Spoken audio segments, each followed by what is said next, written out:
Mindrash production. This is Football Thoughts. Red God TV. Manchester United won. Arsenal won full time score. I'm so pissed off, so annoyed, so fumed at a game that we could have won, at a game that we could have whacked these mandem 4-1, 5-1 if we just had the right philosophy of how we are attacking and if we just had the right manager who knew what he was doing when we are attacking with this football.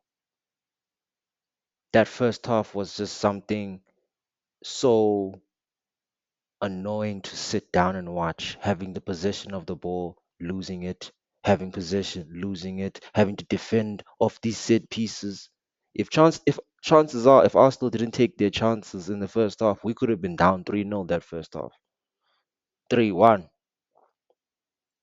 But because now we have to rely on set piece specialists like Bruno Fernandes, who we know skyrockets those free kicks and hits the walls any other day, but he chooses this day against Arsenal to bury a free kick.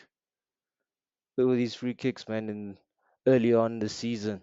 Where were these free kicks against teams like Brighton and Newtown and Ipswich? Where were these free kicks, huh? This guy, Bruno Fernandes, did nothing that first half, but then comes up with a goal, and then the fans forget about what he did the entire game. The best player we had today was Casemiro, and these fans are the ones who are going to shit on a player like Casemiro.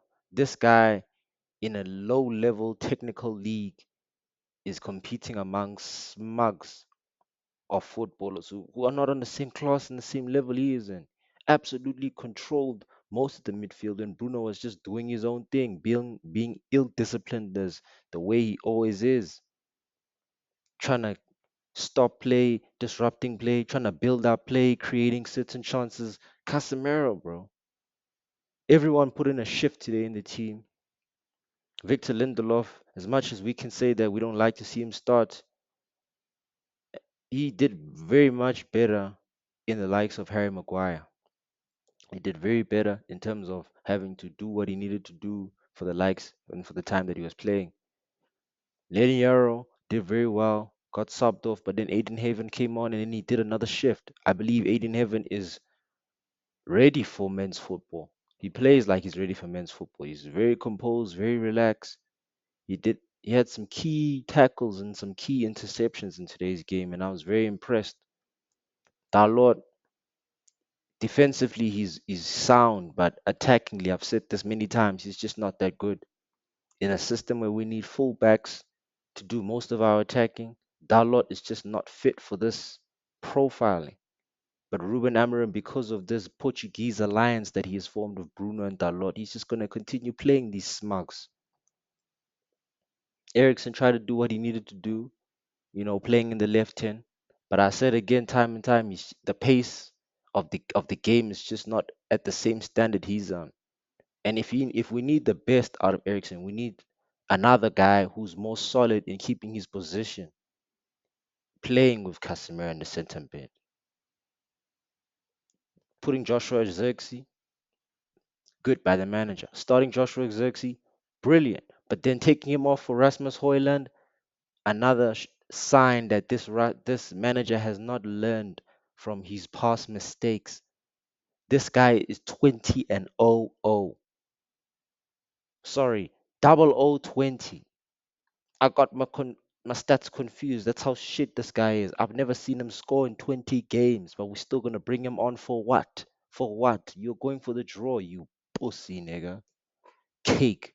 This Ruben Amram guy is a cake, man. Honestly, he keeps making these weird decisions and weird substitutions. Those two chances that this guy Asmus could have buried, Chido Obi Matan could have scored two of them. We've seen all previous games. He can put himself in better positioning than Rasmus Højlund. He can find the goal better than Rasmus Højlund. We just need to see him back, but we will never see him back because this Ruben fella just refuses to play him.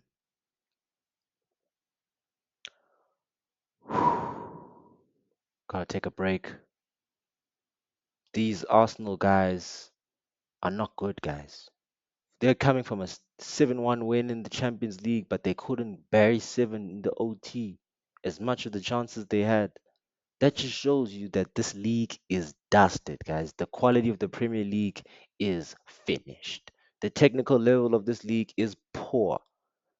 There is no title race anymore in this league. That's how poor it is. That's how Liverpool are not even that good, but they got a 15 gap, potentially winning the league next week because there's just no one competing. That's why Forest are up there. That's why the likes of Bournemouth and Aston Villa and Brighton are playing there because there's just no level of consistency in the Premier League. It's up and down, up and down, up and down with every team, including Liverpool. That's why they got 7 draws in their team that's first.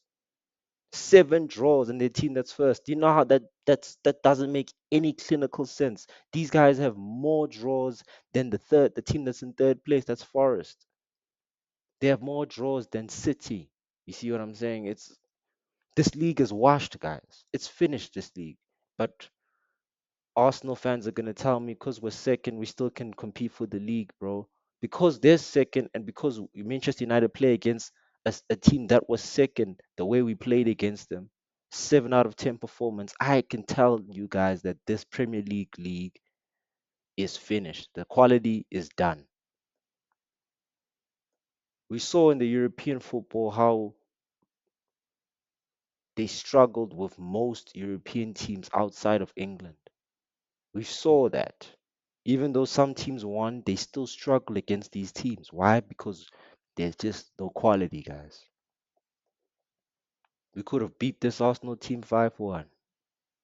If it wasn't for the substitutions, if we had taken our chances, we would have won the game.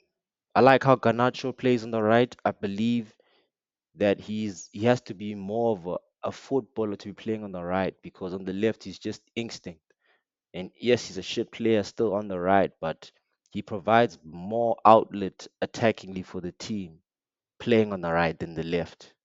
I don't know if it makes sense to these football fans, but I don't really give a shit about them, to be fair. This channel is about philosophy, it's about guys who are not fanatics of football, but who are analyzers and expert in the game where they use their football IQ and football brain to solve problems and to see and to spot certain things from teams in the game and the system bases and stuff. And to see the simplicity in this thing, the simplicity to create a team that can defend and attack fluently is so simple. But this Ruben guy is confusing everything, playing a formation that players are not comfortable with playing a formation that players are clearly not enjoying playing. The stubbornness is what's lacking, and the stubbornness is what's making this team go backwards. Right now, I don't trust this manager. Right now, I do not believe this manager will succeed even if he gets his players. And right now, I gotta make a next video because I'm just tired of talking about this. Until next time, people, love y'all. Like and subscribe. This is Red God TV.